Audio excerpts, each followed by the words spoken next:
ने हर शय से पहले तेरे नबी के नूर को अपने नूर से बनाया। उस वक्त न लोह थी, न कलम, न जन्नत, न दोज़ख, न आसमान, न जमीन, न कोई जिन, न कोई इंसान, न कोई फरिश्ता। उस वक्त कुछ नहीं था जब अल्लाह ने अपने नूर से तेरे नबी के नूर को बनाया। तो उसका तवाफ करता भी कैसे ना। हजरत आमना बयान फरमाती हैं कि यूं रातें गुजरती रही, जब 12वीं शब आई, रबीउल अव्वल शरीफ की 12वीं शब आई, मैं घर में अकेली थी, तन्हा थी, वाहिदा थी, मुनफरीदा थी। कोई यारो मददगार नहीं था, कोई नुसरत और इयानत करने वाला नहीं था। दर्द-ए-ज़ह की वजह से मेरी आंख बंद हो गई, क्योंकि मेरे शौहर हजरत अब्दुल्ला का इंतकाल हो गया था। जब हमल को 6 महीने गुजरे थे तो हजरत अब्दुल मुत्तलिब ने अपने बेटे अब्दुल्ला से फरमाया, अब्दुल्ला मुल्क शाम जाओ, वहां से फलों को लाओ ताकि हमारे घर में बच्चा पैदा हो तो उसकी विलादत की खुशी में फलों को तकसीम किया जाए। आज हम लड्डू, बर्फी, नुक्ती, बताशे, इलायची दाने तकसीम करते हैं तो लोगों के पेट में दर्द होता है। हजरत अब्दुल्ला को मुल्क शाम भेजा, काफिले के साथ मुल्क शाम गए, फलों को खरीदा, वापस हुए, रास्ते में बीमार हो गए, फिर सारा साजो सामान अपने काफिले वालों के हवाले किया हजरत अब्दुल्ला ने, और अपने ननिहाल में यानी वहीं मदीना शहर में रुक गए, ठहर गए। 1 महीना बीमार रहने के बाद, अलालत रहने के बाद, अलील रहने के बाद, बीमारी में मुब्तला रहने के बाद हजरत अब्दुल्ला का इंतकाल हो गया। काफिला मक्का पहुंचा, हजरत अब्दुल मुत्तलिब ने देखा मेरा बेटा अब्दुल्ला नहीं है, पूछा मेरा बेटा अब्दुल्ला कहाँ है? जवाब मिला अब्दुल्ला बीमार हो गए हैं, ओ मदीना शहर में वो ठहर गए हैं, अपने ननिहाल में रुक गए हैं। अजीज़ान मिल्लत, हजरत अब्दुल मुत्तलिब ने इरशाद फरमाया, हारिस तुम जाओ भाई की खैरियत लेकर आओ। हारिस मदीना गए, जिस दिल मदीना शहर हारिस पहुंचे, तारीख बताती है, तारीख के औराक शाहिद है, उसी दिल हजरत अब्दुल्ला का इंतकाल हो गया था। अभी मुस्तफा दुनिया में नहीं आए हैं, लेकिन यतीम हो गए। आने से पहले मुस्तफा यतीम हुए।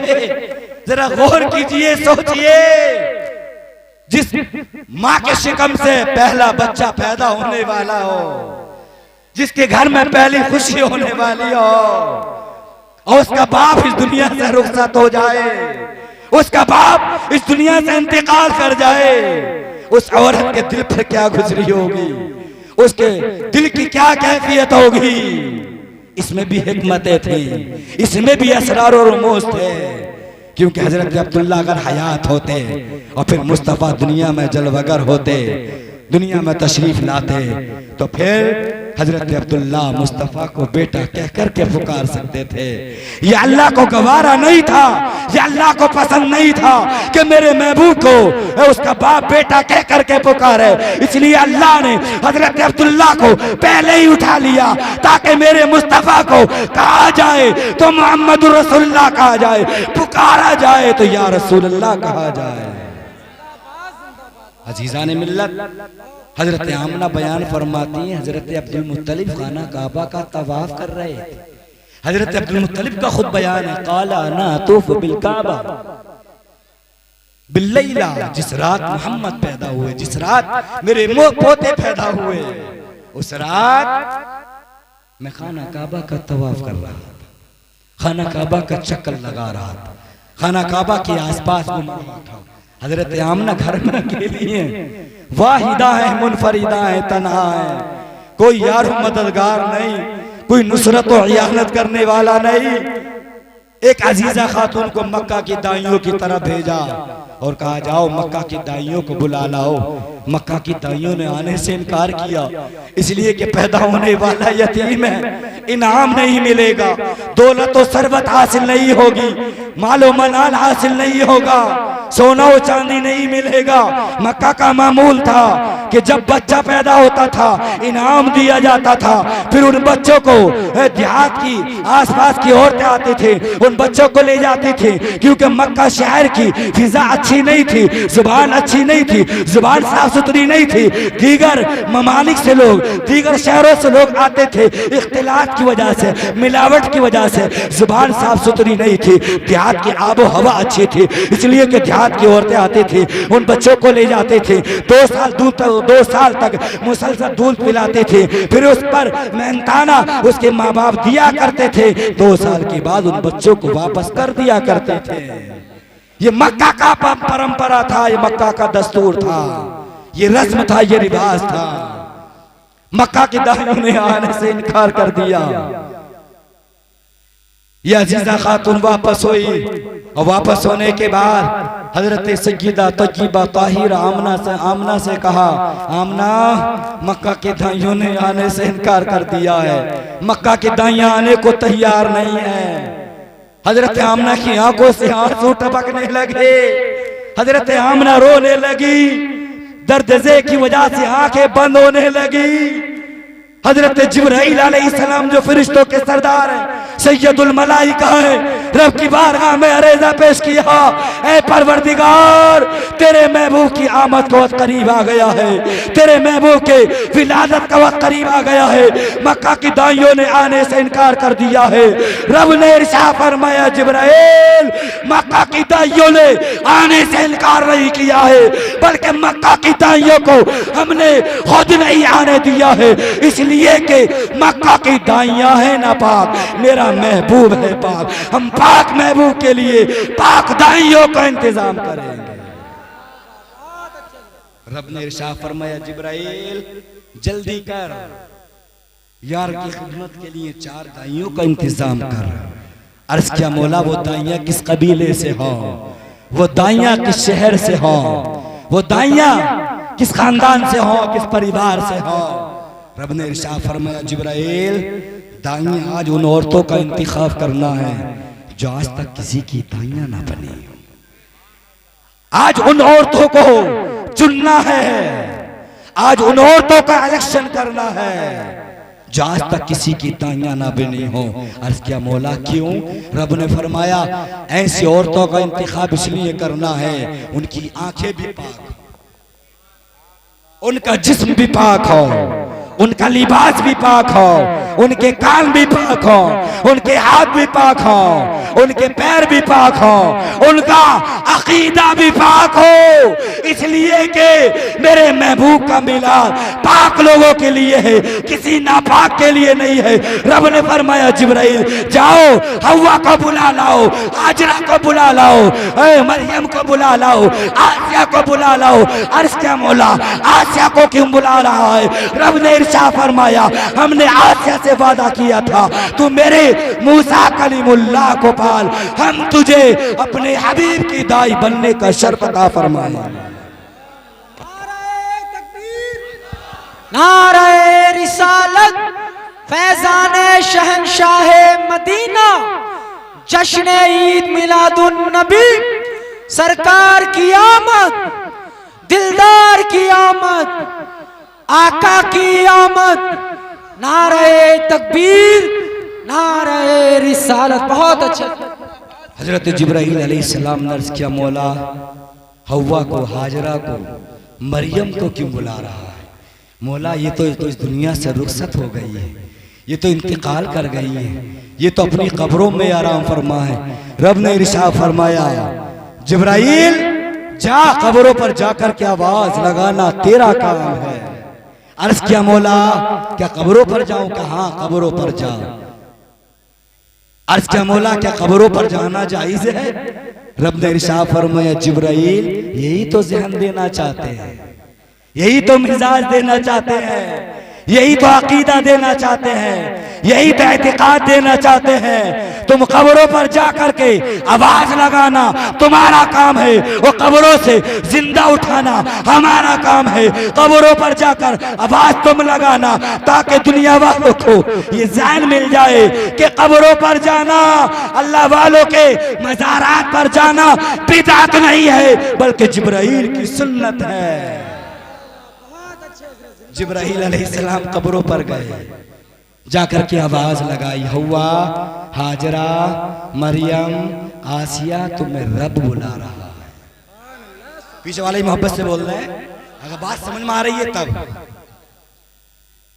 अपने साथ गिलमान जन्नत को भी ले, जन्नती हूरों को भी ले, कई हजार मलाइका को, फरिश्तों को ले ले, अर्ज किया मौला, हव्वा ने अर्ज किया मौला गिलमाने जन्नत को क्यों भेज रहा है, जन्नत की हौरों को क्यों भेज रहा है। रब ने इरशाद फरमाया जन्नत की हौर है मेरे महबूब के कसीदे पढ़ेंगे, मेरे महबूब की तारीफ और तौसीफ करेंगे। अर्ज क्या मौला मलाइका को फरिश्तों को क्यों भेज रहा है। रब ने इरशाद फरमाया फरिश्तों को मलाइका को इसलिए भेज रहा हो ताकि मेरे महबूब के आमद की खुशी में जुलूस निकाल कर दुनिया वालों को ये जान दे दिया जाए, ये मिजाज दे दिया जाए कि जुलूस निकालना बिदअत नहीं है बल्कि मलाइका की और फरिश्तों की, जिब्राइल की सुन्नत है। चारों औरतें जब हजरत सय्यदा तय्यबा ताहिरा आमना के घर में पहुंची, आंख बंद है, दरवाजा बंद है, कुंडी लगी है, घर में दाखिल हुई तो हजरत आमना का घर मुनव्वर और रोशन है। अजीजान मिल्लत आज हम बल्ब लगा लेते हैं, लाइटें लगा लेते हैं तो कुछ लोग दर्द पैदा हो जाता है, समझे कि नाजायज है, बिद्दत है, गलत है। हजरत सय्यदा तय्यबा ताहिरा आमना के घर में जब मुस्तफ़ा तशरीफ ला रहे थे तो आसमान के सितारे हजरत आमना के घर में टूट पड़े थे।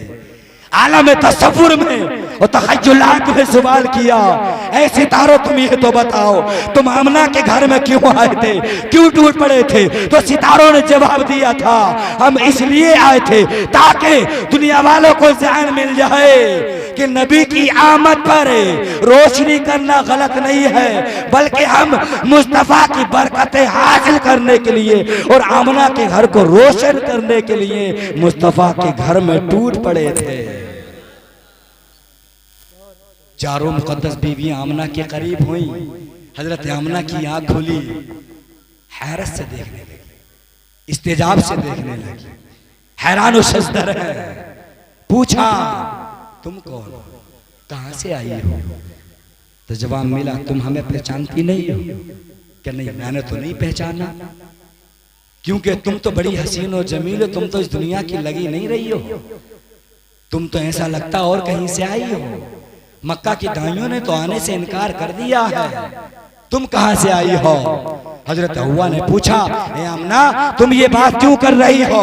तो फिर हजरत आमना ने कहा था कि दुनिया के कोने कोने से, दुनिया के चप्पे चप्पे से, दुनिया के गोशे गोशे से हर किस्म का गोरा काला मीडियम औसत लंबा मोटा ताजा हर किस्म का आदमी आता है, लेकिन मैंने तुम जैसा हसीन और जमील नहीं देखा, तुम जैसा खूबसूरत नहीं देखा, तुम जैसी औरतों जैसा मैंने किसी औरत को नहीं देखा। तुम मुझे दुनिया की नहीं लग रही हो। तो वो आगे बढ़ी, पेशानी को चूमा, हाजरा आगे बढ़ी, हाथों को चूमा, मरियम आगे बढ़ी, पैरों को चूमा, आसिया आगे बढ़ी, कदमों के तलवों को चूमा और कहा मैं दुनिया के सबसे पहले इंसान आदम अलैहिस्सलाम की शरीक हयात हूं, मुझे हव्वा के नाम से जाना जाता है। हाजरा आगे बढ़ी, हाथों को चूमा और कहा मैं हजरत इब्राहिम खलीलुल्लाह की शरीक हयात हूं, हजरत इस्माइल ज़बीहुल्लाह की वालिदा मोहतरमा हूं। हजरत मरियम आगे बढ़ी, पैरों को चूमा और कहा आमना मुझे नहीं पहचान रही हो, मेरा नाम मरियम है, मैं ईसा रुल्लाह की वालिदा हूं। आसिया आगे बढ़ी और कहा आमना मैं मूसा कलीमुल्लाह को पालने वाली हूँ। इतना सुना तो फिर हजरत सय्यदा तय्यबा ताहिरा आमना ने कहा हव्वा हाजरा मरियम तुम तो मुकद्दस अंबिया किराम की मुकद्दस माए हो, मेरे लिए जरूरी है कि तुम्हारी ताजीम की जाए, तुम्हारा अदब किया जाए, तुम्हारा एहतराम किया जाए। तो उन औरतों ने जवाब दिया था ए आमना हम तो आम नबियों की माए हैं, तू तो इमामुल अंबिया की मां बनने वाली है। हजरत जिब्राइल अलैहिस्सलाम हजरत आमना के करीब हुए और करीब होने के बाद अर्ज किया इज़हर या रसूलल्लाह, इज़हर या रहमतल लिल आलमीन, इज़हर या मोहम्मद, इजहर या सय्यदल मुरसलीन। मुस्तफ़ा दुनिया में जलवागर हो जाइए, मुस्तफ़ा दुनिया में ज़ाहिर हो जाइए। मेरे मुस्तफ़ा माँ के शिकम से आ रहे हैं, लेकिन आने का अंदाज देखिए। मेरे मुस्तफ़ा माँ के शिकम से बाहर आ रहे हैं। हालांकि जब बच्चा पैदा होता है, जिस बिस्तर पर पैदा होता है, जिस बेड पर पैदा होता है, जिस चारपाई पर पैदा होता है, जिस चादर पर पैदा होता है, माँ को भी नापाक कर देता है, खुद भी नापाक होता है, जगह को भी नापाक कर देता है। लेकिन मेरे मुस्तफ़ा माँ के शिकम से आ रहे हैं, पेशानी बाहर निकालते हैं, पेशानी जमीन पर रखते हैं और रखने के बाद रब की बारगाह में दुआ करते हैं, अल्लाहुम्मा रब्बी हबले उम्मती, ऐ परवरदिगार मेरी गुनाहगार उम्मत को मेरे हवाले फरमा। अंदाजा लगाएं, मेरे मुस्तफ़ा दुनिया में आ रहे हैं तो किसे याद कर रहे हैं? हम गुनाहगार उम्मत को याद कर रहे हैं। यूं तो मुस्तफ़ा 60 और 3 साल 63 साल जिंदगी में हमें एक एक लम्हा याद करते रहे, लेकिन 3 अहम मोड़ पर मुस्तफ़ा हमें भूले नहीं। दुनिया में आ रहे तब हमें याद किया। शबे मेराज में, मेराज वाले सफर में रजबुल मुरज्जब की 27वीं तारीख को रब के करीब गए, रब के जलवों को देखने के लिए, रब से मुलाकात करने के लिए, रब से गुफ्तगू करने के लिए जब गए तो उस वक्त भी गुनहगार उम्मतियों को याद किया। 60 और 3 साल 63 साल जिंदगी जब मुस्तफ़ा की मुकम्मल हुई, कब्र अनवर में उतार दिया गया, आपने विसाल फरमा लिया, तो फिर सहाबा लेने की लेने, कतारे की कतारे रुख ज़ेबा की ज़ियारत करते चले जा रहे हैं, मुस्तफ़ा की ज़ियारत करते चले जा रहे हैं, मुस्तफ़ा की दीद करते चले जा रहे हैं। 2 सहाबी कब्र अनवर में है, इन 2 सहाबियों ने देखा मेरे मुस्तफ़ा कुछ पैगाम देना चाहते हैं, तो मेरे मुस्तफ़ा की कब्र में भी होंठ हिल रहे थे, होंठ जुम्बिश कर रहे थे, लब हरकत कर रहे थे। तो इन 2 सहाबियों ने समझ लिया मेरा मुस्तफ़ा कुछ ना कुछ पैगाम देना चाहता है। दोनों सहाबियों ने अपने कानों को मुस्तफ़ा के लबों के करीब किया, तो मुस्तफ़ा की जुबान पर उस वक्त भी जारी था, अल्लाहुम्मा रब्बी हबली उम्मती, ऐ परवरदिगार मेरी गुनाहगार उम्मत को मेरे हवाले फरमा। जरा तसव्वुर तो करें, ख्याल तो करें, एक एक लम्हा मुस्तफ़ा हमें याद करते रहे। पूरी रात की इबादतें करके हम गुनाहगार उम्मतियों के लिए दुआएं करते रहे। 3 अहम मोड़ पर हमें याद किया। आज मुस्तफ़ा बड़ा खुश हो रहे हूँ कि मैंने अपने उम्मतियों को याद किया, तो मेरे उम्मती बेवफा नहीं है बल्कि बावफा हैं। मेरे उम्मती गद्दार नहीं है, मैंने अपने उम्मतियों को याद किया है, तो मेरे गुनाहगार उम्मती आज मुझे याद कर रहे हैं।